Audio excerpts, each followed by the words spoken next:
대장동 비리 일환인 50억 클럽 의혹을 수사해온 검찰이 박영수 전 특검과 측근 양재식 변호사의 구속영장을 청구했습니다. 박 전 특검 신병 확보 여부는 검찰의 50억 클럽 의혹 재수사의 분수령이 될 것으로 보입니다. 취재기자 연결해서 알아보겠습니다. 송재은 기자. 네, 서울중앙지방검찰청입니다. 검찰이 박 전 특검을 나흘 전에 불러서 조사했는데요. 구속영장을 오늘 청구한 거군요. 네, 그렇습니다. 지난 22일 박 전 특검을 상대로 16시간에 걸쳐 고강도 조사를 벌인 검찰이 나흘 만인 오늘 구속영장을 청구했습니다. 이번 사안의 중대성과 함께 박 전 특검이 혐의를 강하게 부인하고 있는 점 등을 검찰이 종합적으로 고려한 것으로 보입니다. 박 전 특검은 우리은행 이사회 의장으로 있던 지난 2014년 우리은행이 대장동 일당의 컨소시엄에 참여하도록 힘써주는 대가로 200억 원어치 뒷돈을 약속받은 혐의를 받습니다.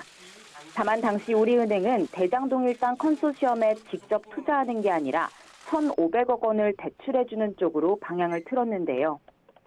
이렇게 우리은행의 역할이 축소되면서 박 전 특검이 대장동 일당에게 대가로 받기로 한 뒷돈도 200억 원에서 50억 원으로 줄어들었고, 결과적으로 박 전 특검이 정영학 녹취록에 나오는 50억 클럽 명단에 올랐다는 게 검찰의 판단입니다.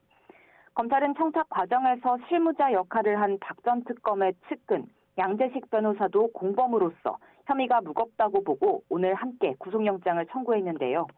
앞서 압수수색 당시 알려진 약정 혐의에 더해서 이들이 박 전 특검 변호사협회장 출마 당시 대장동 일당에게서 선거 자금 명목으로 3억 원을 받은 혐의와 또 박 전 특검의 경우 여신의향서 발급 청탁의 대가로 5억 원을 추가로 받은 혐의도 영장 청구서에 적시했습니다. 네, 검찰의 50억 클럽 의혹에 대해서 사실상 재수사에 나선 뒤 구속영장을 청구한 건 이번이 처음이죠. 네, 박 전 특검 신병 확보 여부가 검찰의 50억 클럽 의혹 재수사의 분수령이 될 거라는 전망이 나오는 이유입니다. 앞서 검찰은 대장동 의혹 1차 수사 당시 50억 클럽 명단에 오른 인물 6명 가운데 곽상도 전 의원만을 기소했습니다. 하지만 곽 전 의원이 지난 2월 1심에서 뇌물 혐의 무죄 판결을 받으면서 검찰은 부실 수사 비판에 직면했고, 곽 전 의원의 혐의를 보강하는 동시에 무엇보다 박영수 전 특검 수사에 집중해왔습니다. 앞서 전해드린 우리은행 관련 수재 혐의를 새롭게 포착해서 지난 3월부터 석 달 가까이 수사를 진행해온 끝에 마침내 오늘 신병 확보에 나선 겁니다. 검찰은 과거 2차례 소환 때와 달리 이번에는 박 전 특검의 혐의 입증을 자신하면서 딸을 공범으로 입건할 가능성까지 열어뒀습니다. 박 전 특검이 화천대유에서 고문료 명목으로 받은 2억 5천만 원에 더해 딸이 화천대유에서 근무하면서 빌렸던 11억 원 등도 대장동 일당이 앞서 약속했었다는 50억 원의 일부일 수 있다고 보고 수사를 진행해왔습니다.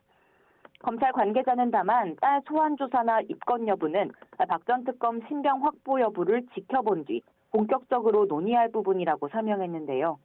검찰이 박 전 특검 신병 확보를 통해 늑장 수사 논란을 뚫고 50억 클럽 의혹 재수사에 성과를 낼 수 있을지 주목됩니다. 지금까지 서울중앙지검에서 전해드렸습니다.